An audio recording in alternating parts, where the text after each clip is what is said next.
So maybe just to get a show of hands so we can learn a bit about you guys, how many people here are studying a tech discipline of some sort? Okay, so just about everybody with some stragglers. And then for those of you that are not tech, is this business, marketing, or? Yeah, Marketing, media, civil engineering, okay. mechanical. What is it? Mechanical. Mechanical engineering. Okay, cool. Okay, so we've got engineering, some marketing, and lots of tech. Okay, so who am I? My name is Chris. I'm a machine learning guy here at Spotify. Been here for about a year and a half. Prior to that, I was working on a PhD at UT Austin. I actually ended up dropping out of my PhD program to come here. So, you know, stay in school, but for me it was a good opportunity to come and work at a really cool company, kind of meld my interest in machine learning with my interest in music, and so it's been a really great place for me. So that's me. Okay, so how many people know about Spotify before? Okay, everybody. So I don't really need to introduce Spotify, but if there's anybody that doesn't know about Spotify, we're basically an online music streaming service. So we have instant access to basically all the music in the world. You can create playlists, we have radio, we have music recommendations, all sorts of fun stuff. Okay, so a little bit more about Spotify that maybe you didn't know. We're about 5 years old. Spotify was originally created in Sweden. We're a Swedish company. Our home base is in Stockholm, and we were first launched to the public in 2007. Limited to Sweden, France, the UK, Spain, Finland, and Norway. We launched in the US in 2011, July 14th, 2011, and we're now available in something like 32 countries, so we're expanding out to the rest of the globe. So here's some interesting numbers about Spotify. We have about 20 million tracks in our catalog. We have something like 24 million registered users, 6 million of which are premium subscribers, so paying. About 8 million daily active users, so about 8 million users come to Spotify every day. Some other interesting numbers, we have about 1 billion user-generated playlists on Spotify. So we have way more playlists than we do users or even tracks in our catalog. Some other interesting things, we have a pretty big Hadoop cluster. We run a lot of Hadoop jobs here at Spotify, so we have an in-house 328 node Hadoop cluster. And we run lots and lots and lots of Hadoop jobs every day.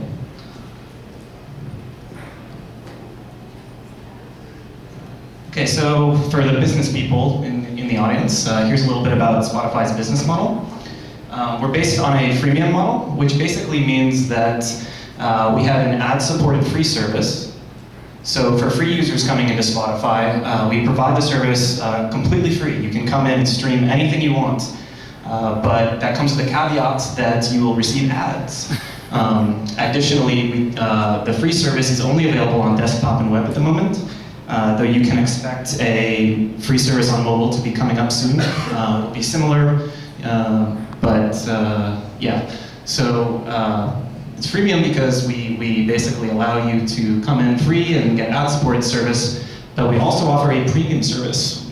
So no ads, and you get free on mobile as well. So money coming in is generally our premium users paying, advertisers, and also partnerships.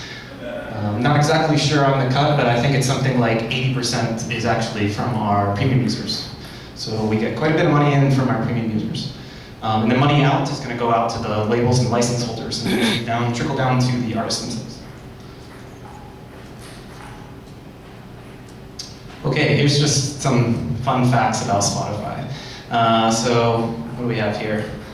We've got the most played song on Spotify. Most streamed song in the world in the last 5 years has been Thrift Shop by Macklemore and Ryan Lewis with over 150 million streams. Most streamed song in 24 hours was Daft Punk Get Lucky. When we launched, it had 1.5 million streams in the first day. So we actually have lots of famous people on Spotify. Barack Obama is a Spotify user, for example. You can follow him, you can follow his playlists, see what he's up to. I don't know, it's probably just his staff, but still, pretty cool. Some other interesting things. Here we have the most popular artists on Spotify. Most popular female artist is Rihanna, male artist David Guetta, and band is Coldplay. Nothing too surprising, I guess.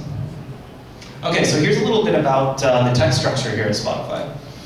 So we're a little bit different than maybe some of the other companies you guys have seen. So generally, we are built into what we call a matrix organization. So what that means is basically that we form chapters along the verticals and squads along the horizontal.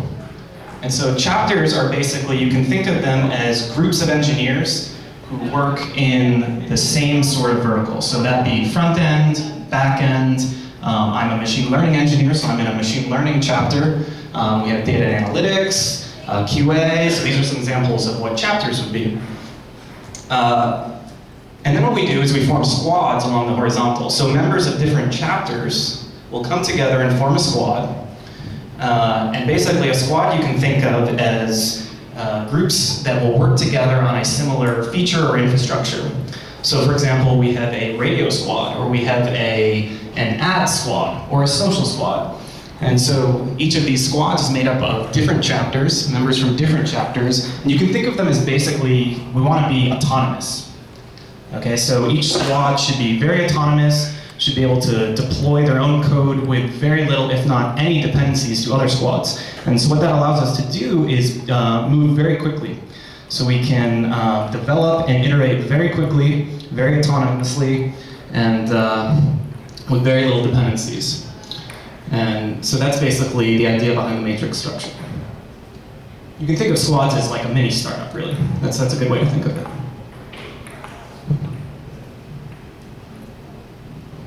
Okay, so here's a little bit more on squads.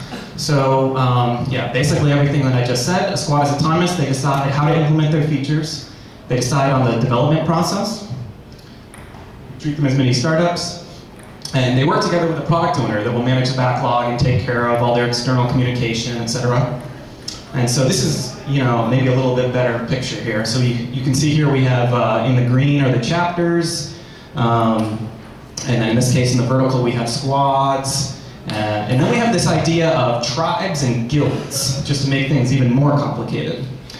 So tribes you can think of as made up of many chapters and squads that are all sort of moving towards a similar goal. So we have a tribe in New York that basically, all the squads in New York are all part of the same tribe. And guilds can be formed kind of across the board to be anything you want. So a guild is like, if you have lots of people working with data, maybe you want to form a data guild in which you all get together and talk about data and share knowledge, etc. So the idea there is just that, when you have all these autonomous squads, you start to end up with the silo effect, right? Where you start, you're not knowledge sharing very much. So the idea is to come together as a tribe or form guilds to get that knowledge sharing. So that's the idea there. Okay, so what squad do I work on? I work on a squad called the Prism Squad. So yes, we're sort of named after the NSA, but we're also named after, what this stands for is Personalized Recommendations Involving Some Music. So that's really what it stands for. And so basically my squad, we work on music recommendations and data pipelines. So some of the features we own, down in the bottom left there, you can see the radio. So we come up with all the recommendations. You can start a radio station on an artist or a track, and we find similar music to that artist or track. Then right above that, you've got the Spotify Discover page, which is personalized recommendations. So everything you listen to, we basically snoop everything. We know everything about you, so we can recommend awesome music for you. Kind of creepy, but it's kind of cool too. And then the bottom right, you can see we have related artists. So basically, we also try to come up with, you can visit an artist page, we want to show you artists that are similar to that artist. And so all of this is done using our machine learning algorithms. Okay, so I thought, why not, I'll tell you guys really quickly a little bit about how we actually do that. How do we recommend music? Okay, so as you can imagine at Spotify, we have lots of data on our users. We know everything that they're streaming, the playlists they're creating. We have a social graph, you can follow users similar to Facebook or LinkedIn. So basically, utilizing all this data, we perform what's called collaborative filtering. Okay? So basically, I'm going to kind of introduce this in terms of what's often called the Netflix problem. So if you guys have ever seen this before. Basically, the Netflix problem was a problem that Netflix came up with, which was basically they had lots of users that were rating movies in a big matrix like this. So you've got the users rating movies and lots of question marks where we didn't know, they didn't rate all the movies, right? So it's a very sparse matrix. Now the problem is you want to try to guess what are users going to rate the movies that they did not rate. Okay, so this is called the Netflix problem. We basically have the same problem, but with music. And it's a little bit different. Rather than having explicit ratings, we just know what you've listened to. So it's a little bit different. But I'm going to introduce it here because the Netflix problem is a little bit simpler than our problem, so I think this is easier to understand. So basically we have this matrix, right? So one common practice here is to try to factorize this matrix as the product of two lower dimensional matrices. So you got this huge, like 20 million by whatever matrix. We're going to try to factorize it by two very small matrices, where f is something really small, like let's say 40 dimensions. Okay? So the way you do this is you basically define this optimization function down here at the bottom. RUI is the rating, the true rating that user U gave to movie I. You can think of Q sub I as the user's vector in this matrix. So this is like the user vector matrix. This is the item vector matrix. So now if you take the dot product of user I's vector transpose along with the item vector for, item I's vector along with user U's vector, that dot product, we want it to be very close to the true rating that that user gave to that movie, okay? So we define our optimization as essentially a least squares loss, where we square that difference, and then this is basically regularization to try to avoid overfitting. And as you define this optimization function, it's a non-convex function, but if we fix the users and solve for the optimal items, or we fix the items and solve for the optimal users, it becomes convex. So you do this what's called alternating least squares, in which you fix one, solve for the other, fix the other, solve for the other. And you go back and forth a bunch of iterations, eventually you converge, and that's basically how Netflix recommends movies. And so we perform something similar. That was a really condensed version of how that works. Yeah, very simple, right? Questions? On anything? Yes? But that huge formula that's programmed somewhere where you guys just plug each other stuff. Yeah, we That's not something that you guys work up on the board. It's not something, oh no, yeah, so this isn't code. Okay. Yeah, so basically we run something really similar, not this exact problem, but something very similar. And we run it in a big Hadoop job. So Hadoop is this framework where you can parallelize tasks. Okay, so you don't want to run everything on one machine because for one thing, we can't even fit our whole user item matrix in memory at one time on one machine, right? So what we do is we parallelize this over many machines in a Hadoop cluster. Yes. Yeah, why don't you first since we said. Okay, so you guys are, from what I understand, I'm still trying to process it. From what I understand, you guys are looking at only what the user's opinions of certain songs are, and then running this on that to find like other users that would think the same song is right? You aren't looking at the content of the song or analyzing it. Right, so exactly, yeah. So mainly what we do is collaborative filtering, where we're looking at users' activity in order to try to predict future activity. What you were mentioning is content-based recommendations, where you look at the actual audio content. So this is another approach to do recommendations. We found that we've done a lot better with collaborative filtering than with content-based, and that's mostly because we have lots and lots of data. So we have something like 100 billion data points of user U listening to item I. And so utilizing all that data, we've done much better than looking at the raw audio. You can get kind of close looking at the audio, but you'll find that certain music will still be very similar in the raw audio, even though it's very different music. So it's really difficult, but there's still a lot of research done in that area. Have you guys looked at lyrical data, like doing actual language processing on the lyrics of the songs and seeing if people like songs? Not on the lyrics so much, although I think there is a lot of value there. we haven't done too much with the lyrics, but another thing that we have done is, so you can look at this big dump called Freebase, which is a free text, big data dump, and it looks at Wikipedia news articles, and basically you can imagine Wikipedia articles, right? And you look at Wikipedia articles for a certain artist, a lot of the same words and bigrams are going to show up in those articles, right? So you can look at this free text, right? And you can do some similar sort of topic modeling, similar to this, but a little bit different over that, and then you basically can get out vectors for terms, and now you can look at similarity to certain terms. And we've done some work with that, and that's provided some information that's been interesting. Yes? What do you guys reach out to as far as getting a licensing for all the songs and everything like that? Oh, How long does it take and how difficult is it? Oh, that's a great question that I have no idea how to answer. But yeah, we have a really great licensing team here in New York that does all of that, and you know, it's a long process, and it can be really difficult, but they do a great job, and I don't know how to comment for them beyond that. What sort of software do you guys use for machine learning algorithms? Like, is it Weka or another software? Yeah, so the question was what machine learning libraries do we use? So generally most of our stuff we build in-house, and that's mostly because we're working on very specific models that are kind of hard to generalize for the most part.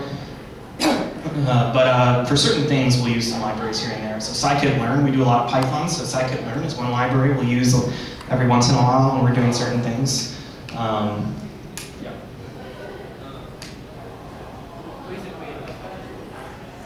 Oh, the creator of the company.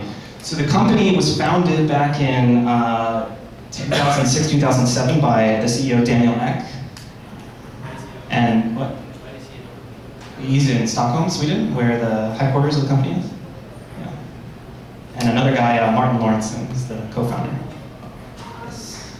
Why don't you, I know that you take this because that's how you log in, so why don't you do that Google Play or like iTunes or something? Why don't we look at that data for recommendations specifically? So that you already, like, without me even having to listen to a song, you Yeah. already have. Yeah, so we actually do that. So it's a great idea that we actually use.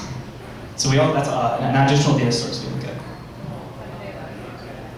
at. So how do they allow us to do what?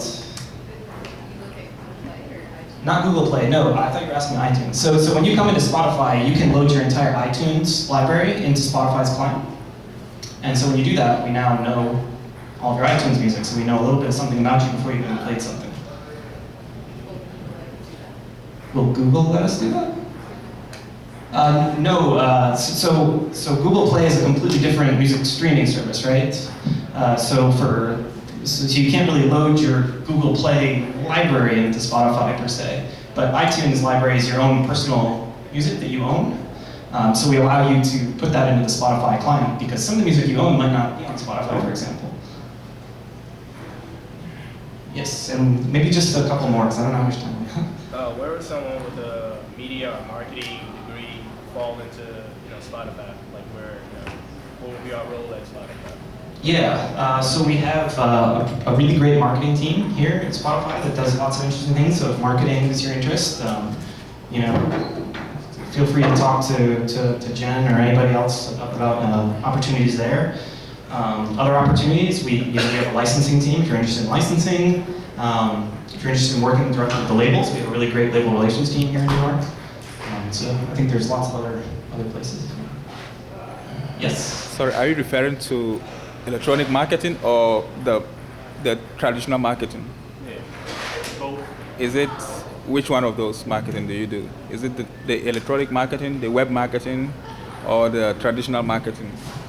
So I'm not really sure what traditional marketing is, but... That's the one we know, the physical marketing. Yeah, like going out and Going out, using physical people, going to talk to physical, yeah. Campaign. Oh yeah, or is it internet-based campaigns and all that? Yeah, so generally, marketing in Spotify, as far as I'm aware, we do a lot of advertising. So we do, be it billboard advertising or, partnership advertising or Google Ads or etc.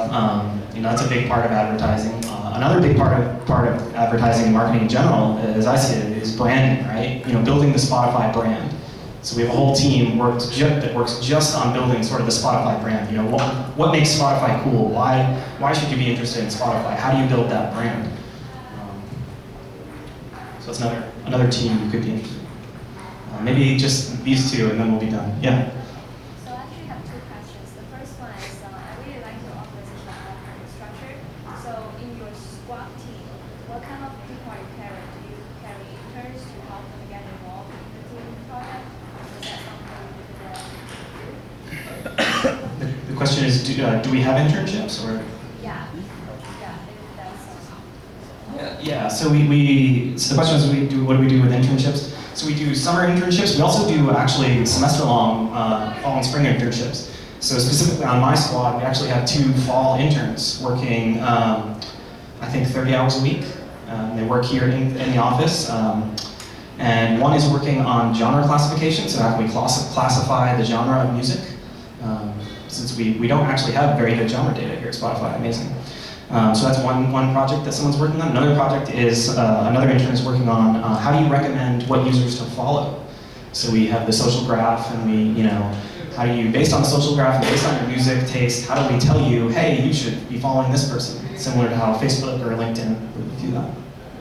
And the second question is that I have realized there's a lot of potential of Spotify going to other regions in the world. Last summer when I was doing co-oping back in my home country, China, I have found that Pandora was limited in my home country. I was not able to access it. And for iTunes, because I have to pay to listen to each song, so I use Spotify during the whole summer. And I'm wondering, it's not very popular in China for Spotify, but I think it's extremely popular if people get to know it. So if that's something that Spotify has invested in already, or Yeah, so new markets is one of our biggest initiatives right now. That's one of our biggest goals is we want to be everywhere. We want to be literally everywhere on the globe.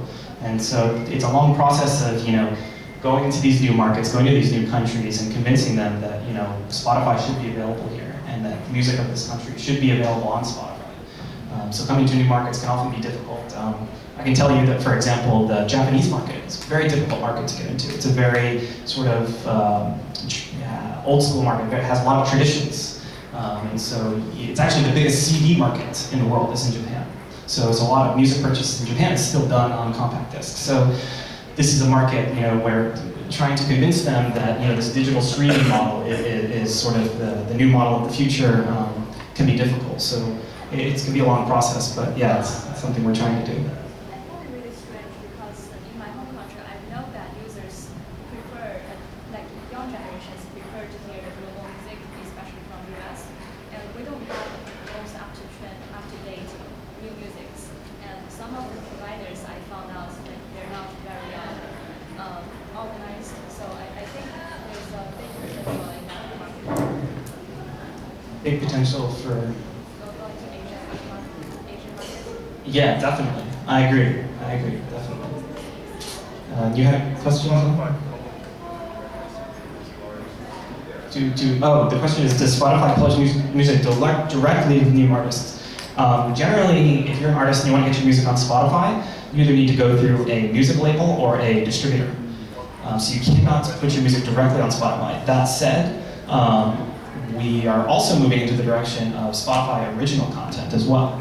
So content that comes directly to Spotify and often is exclusive with Spotify. So we launched with an artist called Cosette, and that was, I believe, this was like last year, we launched their album exclusively with Spotify and directly to Spotify. So I think, kind of like how Netflix does their original series, I think, there's a lot of potential to do things like that in the future as well. So, yeah, we should try to wrap up now since we don't have too much time. So I think what we're going to do is just split into 2 groups. One group's going to go with Jen, and I'll take the other group. We're going to do a tour of the office, show you guys all the cool spots, and then we'll meet back in the reception and answer any questions. So definitely feel free to ask Jen lots of questions. If you have any questions, right here, she knows everything. She's awesome. there? Bring your stuff with you. Yeah, bring all your stuff with you.